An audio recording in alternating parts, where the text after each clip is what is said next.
এরকম পিচের ভিতরে এক্সপিরিয়েন্স প্লেয়ার অনেক দরকার। বাবর আজম টি-20 ক্রিকেটে, ইন্টারন্যাশনাল টি-20 ক্রিকেটে দ্বিতীয় সর্বোচ্চ রান কাটা রোহিত শর্মার পরে। হিটার ব্যাটসম্যান নিলেই তো হবে না, এক্সপিরিয়েন্স থাকতে হবে। স্কোয়াডে রাখা হচ্ছে না, এরকম পিচের ভিতরে এক্সপিরিয়েন্স প্লেয়ার অনেক দরকার।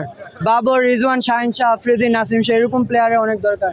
আপনি প্রথম ম্যাচটা দেখছেন না, কিরকম বাজে গেছে। ওরা 20 ওভার খেলে 110 রান করেছে, বাংলাদেশ 15 ওভার 3 বলে চেস করে ফেলছে। এমন কি বললো, এই পিচে আমরা 160 রানও করতে পারবো আগে ব্যাটিং করলে। ওদের ব্যর্থতা। হিটার ব্যাটসম্যান নিলেই তো হবে না, এক্সপিরিয়েন্স থাকতে হবে। আপনার বাবর, রিজওয়ানের সাথে রাইখে আপনি ওদেরকে 2-1 বছর এক্সপিরিয়েন্স করেন, তারপরে আপনি দলে নিন।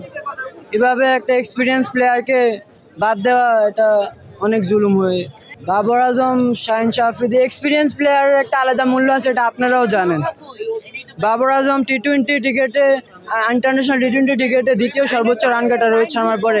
আর এক ম্যাচ চান্স পাইলে রোহিত শর্মারও পার করে 40-50 রানের মতো লাগে, 4200+ রান। আর পুরো পাকিস্তান টিমের রান 3543 রান।